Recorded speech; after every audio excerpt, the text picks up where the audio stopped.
When we think of Parkinson's, you all get the big picture of what somebody with Parkinson's looks like. And so this is the typical person here, where they're leaning forward, they're doing the shuffling gait, there's rigidity of the body, and even a tremor of the head and maybe the hands. But what's not so obvious is the swallowing problems. And unless you hear somebody coughing or choking, you may not recognize that there's a problem. But nearly all people with Parkinson's do develop swallowing impairment, which we call dysphagia. Dysphagia is the medical term, it just means swallowing problems. But the issue is that most people with Parkinson's, as well as their caregivers or even their doctors, are not aware that there's a swallowing problem until in the later stages of the disease. And that's a problem because if you don't recognize it, we can't treat it, right?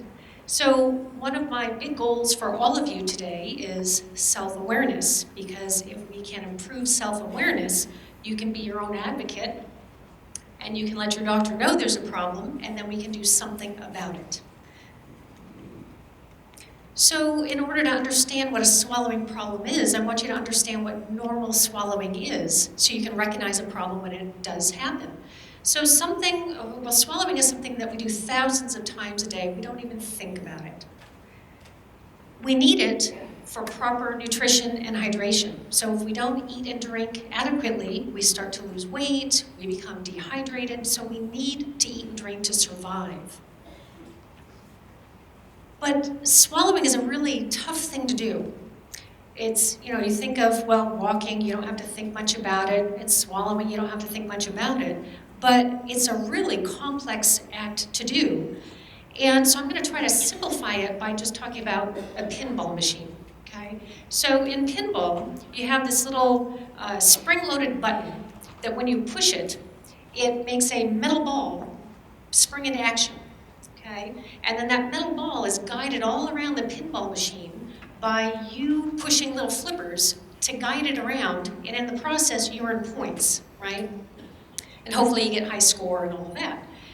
But in the process, you're trying to avoid it from going down the wrong way, which takes the ball out of play, and then you lose your turn. And so that's similar to swallowing, in that the pizza here represents the pinball, which then goes into your mouth. You chew it up and you get it into this wet ball of stuff that we call a bolus. And then the tongue serves as that spring-loaded button to set that pizza or that ball of food or liquid into motion.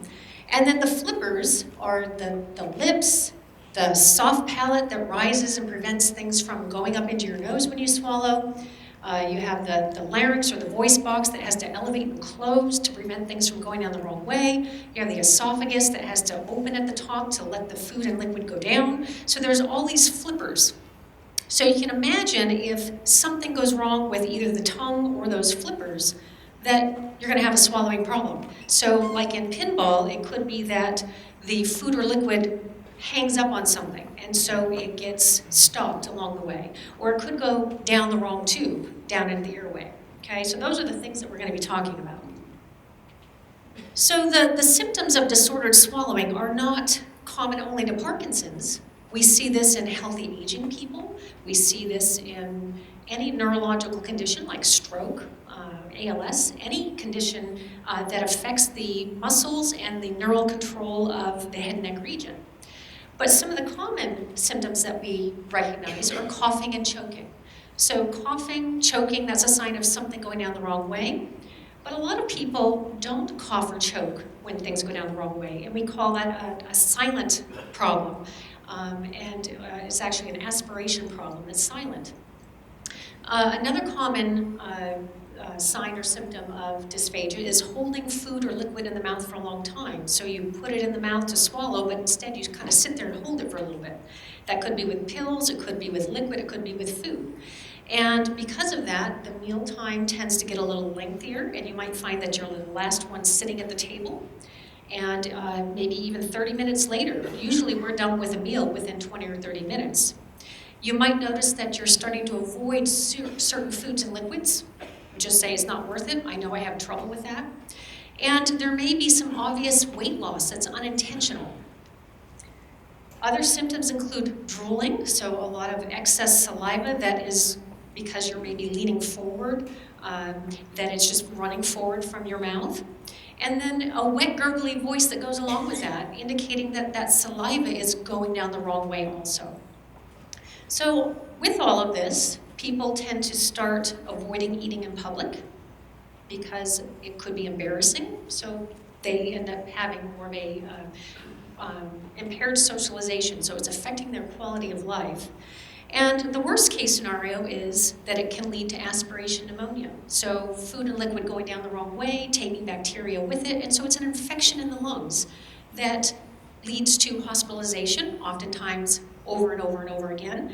And the sad thing is that it is a leading cause of death in Parkinson's as well as many other neurological conditions.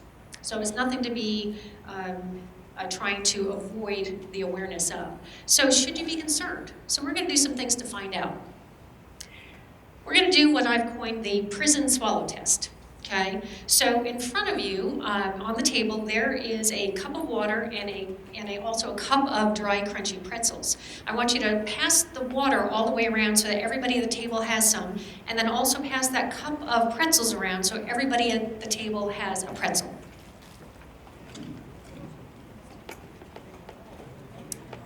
So I call it the prison swallow test because I haven't been there yet, but in prison, I hear that you have, water and pretzels. It's kind of nothing too exciting to eat. But it also represents the bookends of what a normal diet is. You can have really thin liquid like water, or you can have dry, crunchy, hard things like a pretzel.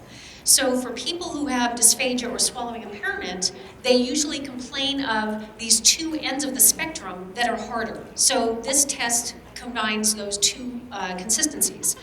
I also like to think of it as, if the goal is self-awareness, think of this as if you pass the self-awareness test, meaning you recognize something that you didn't before, this is your get out of jail free card for today.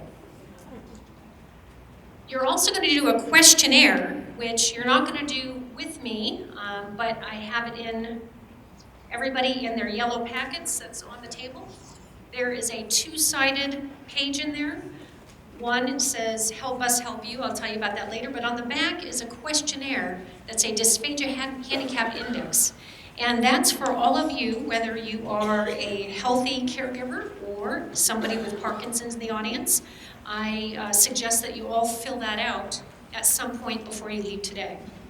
And I'll tell you more about that as we go. So for this, we're going to start with the water test. So to do this, everybody is going to do the same thing at once. But I want to stress that if you're somebody in the audience that avoids water, plain old water, and avoids dry, crunchy things, you should sit this one out and just laugh at everybody else, okay? But if it's not off the table, I want you to go ahead and try it, okay? So we're going to do it all together, but I'm going to talk you through it. There's a little video to demonstrate, so nobody be impulsive and go without us. We're all going to do it together. So you're going to drink the cup of water as quickly but as safely as possible. But the goal is that you're going to keep the cup to your lips at all times. The trick is not that I'm counting how many times you put your arm up and down. And with Parkinson's, this is going to be the hard thing, is keeping the cup up to the mouth. Keep it up at all times, and you're just going to drink until the cup is empty. But stop if you have trouble and just set it down. So there's no harm, no foul with that. It's okay if you can't finish. So this is what it's going to look like. So this is somebody from my lab, Bree. Notice that the cup doesn't come down. She drinks until it's empty, and then she puts the cup down, okay? But here's the trick. You've got to remember two things while you do this test. The first is you're going to remember your finish time. So how many seconds did it take you to do this? The clock's going to count up. The other is, how many times did you swallow?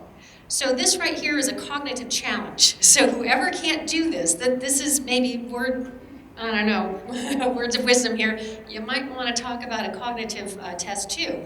But maybe what you should do is write down these two things so you don't even have to think about it, okay? So the first thing is just count the number of swallows and then look up and see how many seconds is on the clock, because it's counting up, okay? Are we ready? So everybody hold your cup up. Don't go yet till I say go. So cup up, ready, set, and go. Count your swallows and pay attention to your finish time.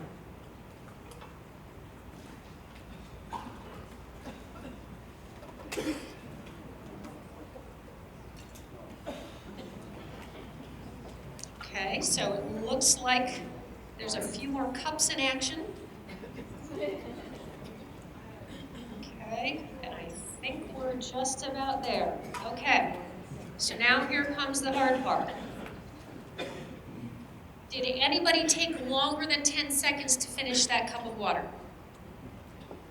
Okay, a few of you. Did anybody take more than 6 swallows? A lot of you, right? A lot of you, okay. If that's the case, possibly dysphagia. This isn't diagnostic, this is a suggestion of awareness, okay? So let's talk about it though. So in my lab, we tested hundreds and hundreds of people, whether they are young and healthy, which means 20 to 59 years of age, or whether they're healthy and old, which means they're anywhere from 60 and older, as well as people with Parkinson's. And you can see here that whether you're healthy and young or healthy and old, the time to empty the cup is somewhere around 6 seconds. So age doesn't matter in this case, right? But look at what happens with Parkinson's. It sticks out like a sore thumb, right?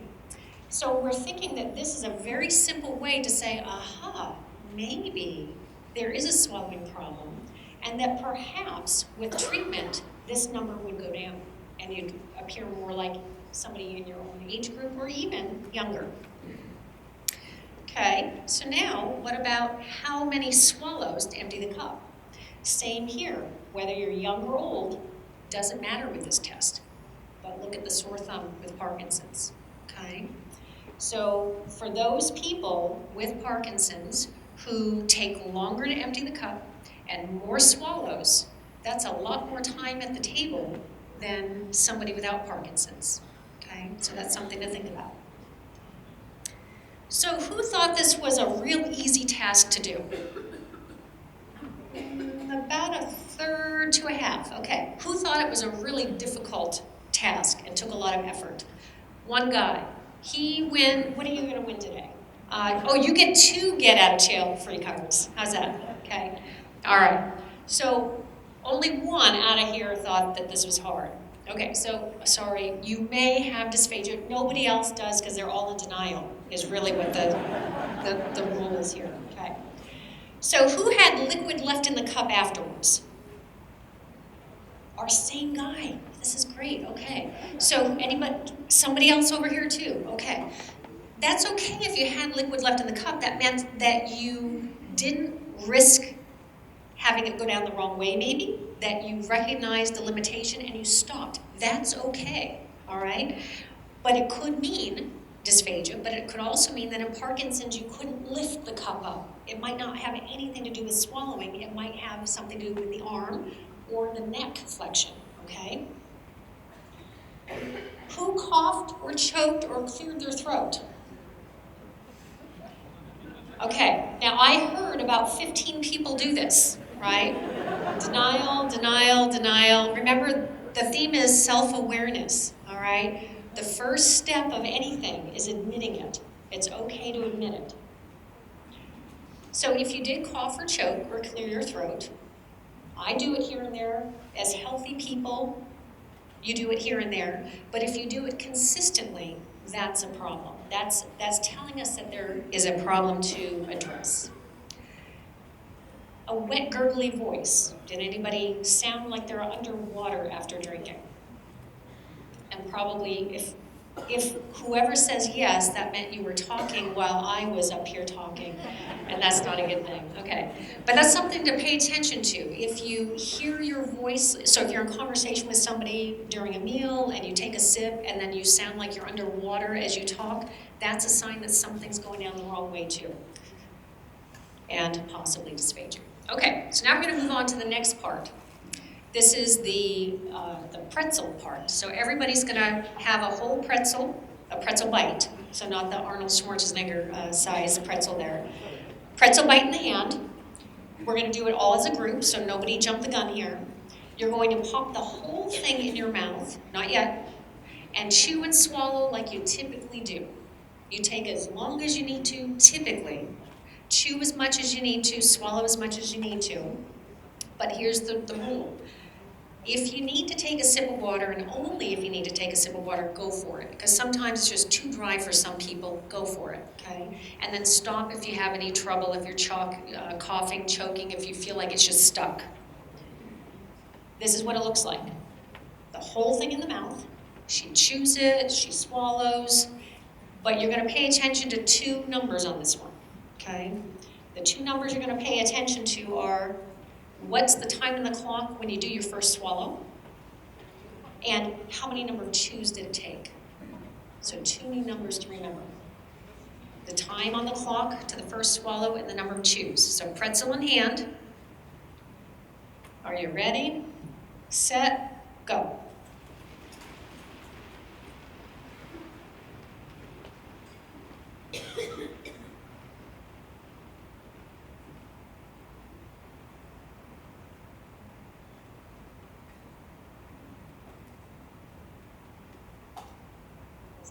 I see lots of chewing still.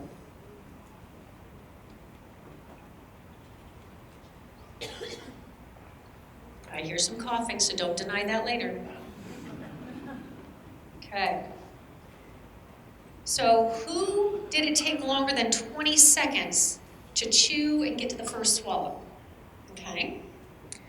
Who took more than 30 chews to get to the first swallow? Just a small handful there, right? Okay. With that combined combination, could be dysphagia, so it's something to think about. But let's talk about it. So here's where it gets interesting and where you're all doomed in this audience. Okay, so not just people with Parkinson's to think about, but even those that are, I gave you 10 extra years here, it really should be 50 and over, but I took pity on us all, and I'm calling young as under 60. Okay, but notice for those that are young and healthy, compared to those that are older and healthy, that there's this discrepancy here. So healthy older people take a lot more time to get to their first chew.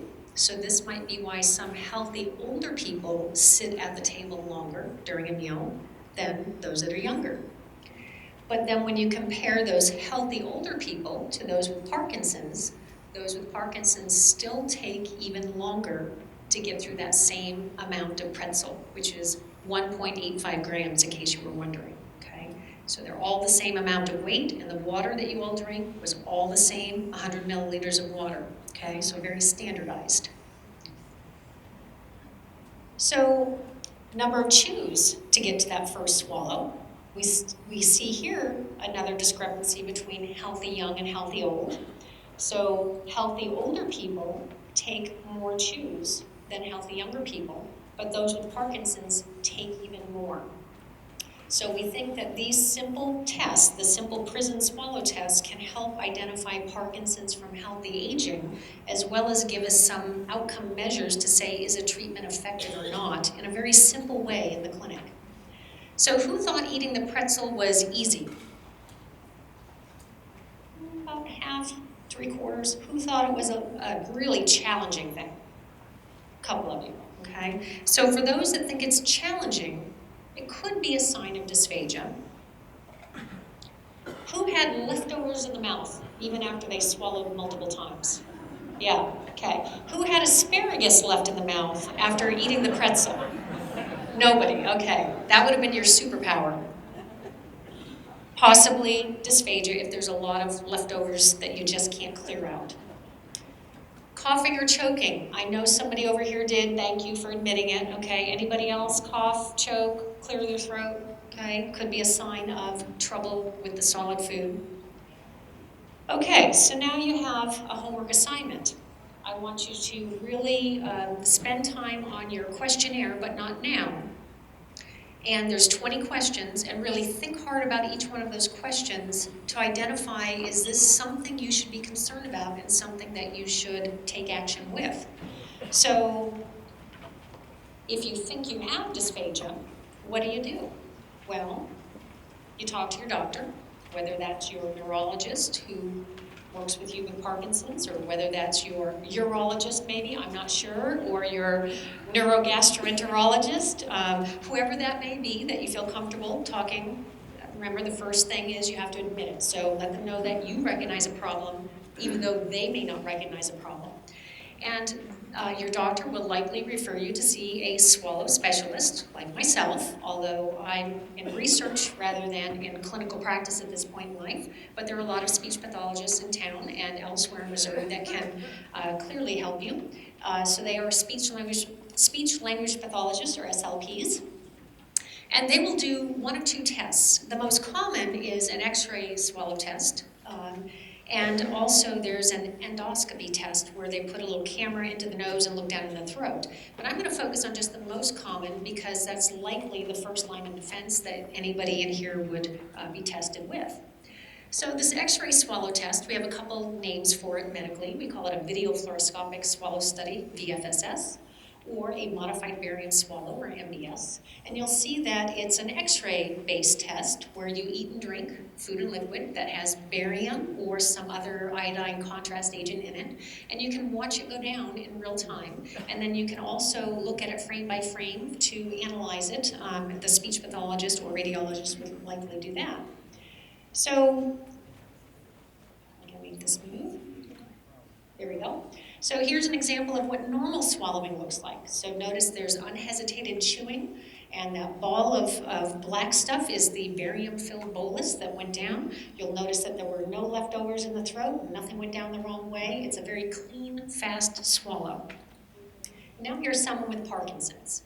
Notice that the tongue is pumping, struggling to get the food and liquid to the back of the throat to swallow. After the swallow, there's a lot of residue in the throat here. There's a little bit of trickling of the material going into the airway. There's a delayed cough. The cough is very weak, not very productive. And this is a very disordered swallow, which may or may not be very visible on the outside.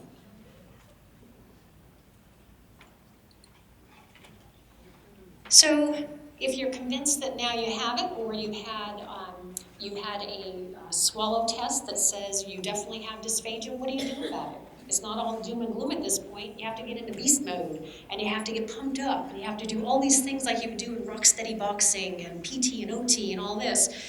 The hard thing is that you can't do exercises for the mouth and throat like you do when you go to the gym. So we have to come up with creative ways to do wall push-ups with your tongue and things like that. And we use crazy devices to try to get all of these muscles in the head and neck into motion.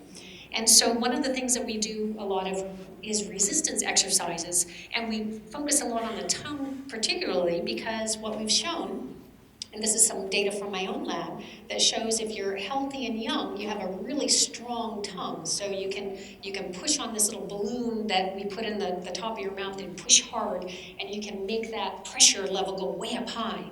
But then, once you hit about 60 years of age, that ability drops noticeably. And then for those with Parkinson's, it drops even more. So the problem with Parkinson's is it's an age-related disorder, so you're already at the disadvantage of you're older, and then you add Parkinson's on. So I would suggest that everybody in this room, myself included, because if we say 50 and older is really where the cutoff is, so I'll take away that was 10 years from you, that everybody in this room stands to do something to promote tongue strength and strengthen all the muscles of the head and neck, to prevent the decline of muscle strength and mobility and action as time goes on. So another that we do are breathing exercises. And I've got one of these little devices that's just a little handheld device that you can crank up the resistance, and then you blow really hard. It activates all the muscles in your head and neck region, which are also, it's activating the tongue, all the muscles below the chin, and it's a great way to do lots of exercise. And so I've had, one of the first patients I gave it to probably about 10 years ago said that He does it while he rides his motorcycle. And I figure if somebody can do that, you can all do that, right? Okay, not ride the motorcycle, but to do this many times a day. And so it's called an expiratory muscle strength trainer, or EMST. There's a lot of great research coming out about it, especially for patients with Parkinson's, that it helps promote louder, clearer speech, a safer swallow, so less of the residue after you swallow, less going down the wrong way when you swallow. It helps produce a stronger cough so that if something does go down the wrong way, you can get it out of there, which means reduced aspiration risk, and meaning less risk of pneumonia.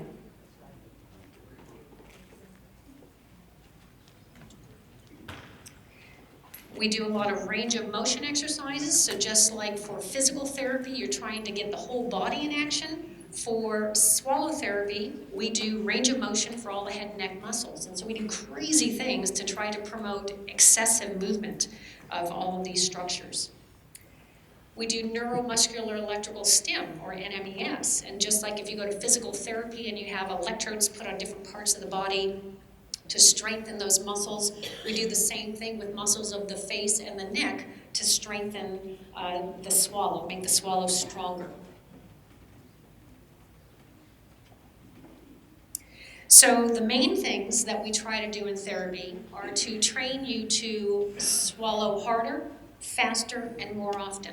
So with Parkinson's comes not just a motor problem, but a sensory problem. So you may not feel the need to swallow, therefore you don't. And that's one of the reasons we think people with Parkinson's appear as if they're having too much saliva. It's not that they're producing too much, it's they don't swallow away what they make. So we know from research that we produce somewhere around 1 liter of saliva a day. That's like a lot of saliva. And if you don't do something with it, and you're leaning forward, gravity's just gonna keep running it out of the mouth, okay? So the trick with people with Parkinson's is to make you aware to swallow more often. So one of my patients suggested that I create this like electrical dog collar, and I'm like, I don't know if I can do that. That would kind of every so many seconds, maybe every 30, 45 seconds, just do a little zap to remind you, oh yeah, I have to swallow. Because if you have a timer, the timer's not telling you what it is in life. But if it's something on the neck, you're, oh, I guess I need to do that. So if anybody comes up with some really good ideas of how to do that, maybe we can collaborate. I think, oh, chew gum, yeah, chew gum, that's okay too, unless it's a choking risk. Yeah. There's always a pro and a con of everything, but we're open to suggestion for sure. So the other thing is that I hear so many people that'll go or for a cough. And so if you're going to cough or you're going to clear your throat, you have to do it like you mean it. Otherwise, you've barely moved anything out of the airway and it runs right back down in. So one of the things with Parkinson's is you've got to be bigger, stronger, louder, even your cough, even your throat clear. Because if you're going to take the time to go, why don't you just do it once and make it even bigger? Okay, so for now, let's do instead of a group hug, we're gonna do a group cough, okay? But I want you to cough like you mean it. So everybody, and be socially appropriate, maybe cover your mouth or, however you wanna do it. But I wanna hear you do a really big, strong cough like you mean it. Are you ready? 1, 2, 3. Okay, all right, now I want everybody to do the quietest cough they can. Ready? 1, 2, 3. Okay.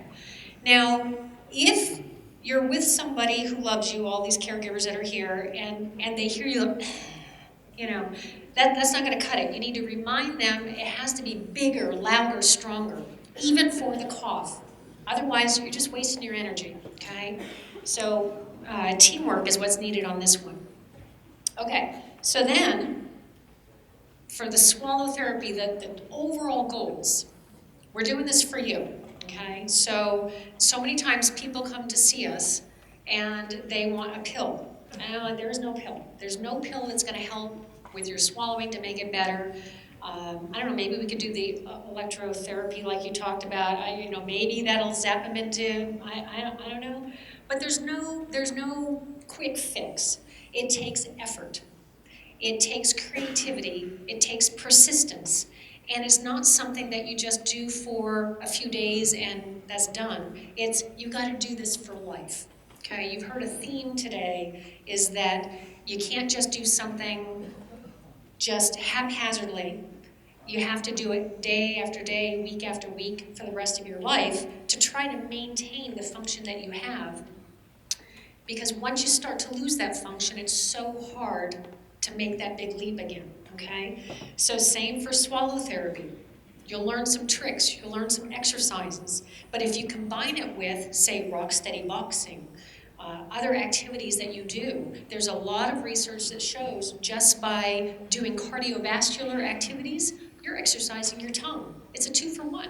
So the more active you are with your whole body, it's going to pay off for all of these muscles and structures up here too. So our goals are to prevent malnutrition. We don't want you to waste away with no nutrients. Prevent dehydration, so to get proper liquid in without it going down the wrong way, which means we want to prevent aspiration pneumonia, which we know leads to hospitalization over and over and over again. No fun, so we want to prevent that. We want you to stay on a normal diet, a regular diet, thin liquids, dry, crunchy foods. We want you to stay in prison longer, so to speak, on that normal diet. And avoid having to go with the thickened liquids and the pureed foods, which really reduce the quality of life. So think about all the things that we've done today. You started here, we ate. Then we had a break and it was snack time. And then we're about to go have another break and oh, it's snack time. And then from here, you're gonna go have lunch, and then it's dinner, and then it's midnight snack. So we live to eat. And when you change your diet to something that is no longer fun, it really takes the fun out of life. And so the goal is to keep you on a more normal diet for a long time so you can live a longer, healthier, and happier life. So with that, I want you to have your take-home message. Is there something to be concerned about? Do you think you might have signs of dysphagia? If so, you talk with your doctor. Better yet, you're gonna even stop outside at our booth on the way out and talk with us. We're looking for volunteers to participate in our research studies, which will help us identify what are the best ways to identify a swallowing problem in people with Parkinson's as well as other conditions. And then what do we do about it? And can we show if treatments are effective or not? Okay, so I want you to visit our participant recruitment booth if you're interested. If you don't want to do that today, consider, I've given you a flyer that's on the back of that handicapped index that's all about swallowing problems. You can contact us at your convenience and we will gladly see you into the future, okay? And that is the end of my